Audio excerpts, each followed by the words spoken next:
আজ আমরা যেখানে উপস্থিত হয়েছি তাকে দক্ষিণবঙ্গের দার্জিলিং বলা হয়। কেন বলা হয় শেষে বলছি। ঝিলিমিলি বাঁকুড়া ঝিলিমি নামের সার্থকতা লুকিয়ে আছে এখানকার মাটিতে। সূর্যের আলো পড়লে এখানকার মাটি ঝিলমিল করে ওঠে। ঝিলিমিলিতে থাকার জন্য সবচেয়ে জনপ্রিয় এবং মনোরম জায়গা রিমিল ইকো ট্যুরিজম সেন্টার, যেখানে আজকে আমরা আছি। যারা শহরে কোলাহল থেকে দূরে প্রকৃতির মাঝে একদিন কাটাতে চান তাদের জন্য একটি আদর্শ জায়গা। অনেক বড় জায়গা নিয়ে এই গেস্ট হাউসটি। একে একটি ছোট পাহাড়ের চূড়ায় অবস্থিত। সেখানে চারপাশে ঘন জঙ্গল এবং পাহাড়ে অপূর্ব দৃশ্য দেখা যায়।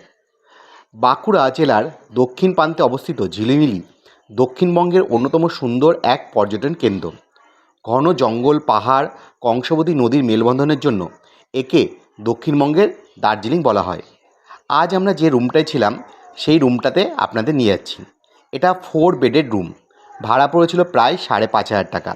কিন্তু রুমের ভিতর যথেষ্ট পরিমাণ জায়গা ছিল এবং অনেক রকম বস্তু ছিল। ফ্রিজ ছিল, টিভি ছিল, হেয়ার ড্রায়ার ছিল, ফ্রিজের মধ্যে আবার খাবারও ছিল। অবশ্য খাবারগুলি চার্জেবল ছিল, চার্জ দিয়ে তবে খাওয়া যেতে পারে। এই দিকটা দিয়ে আমরা এখন ঘুরতে আসলাম, দেখলাম এখানে একটা বড় পুকুর আছে এবং প্রচুর প্রচুর বড় জায়গা। আর চারিদিকে তো গাছপালা তো ভরা। এখানে টেন্টও আছে, টেন্টেও মানুষ থাকতে পারে এবং বিভিন্ন জায়গায় আড্ডা মারতে পারে, পিকনিক করতে পারে।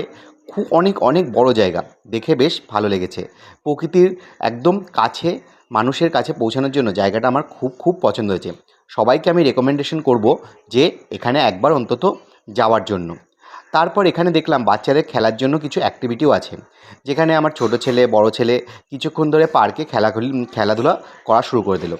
এবং তারপর সন্ধে হয়ে গেছিলো। রাতে ডিনার কমপ্লিট করে আমরা আজকের দিনের মতো দিনটা শেষ করলাম।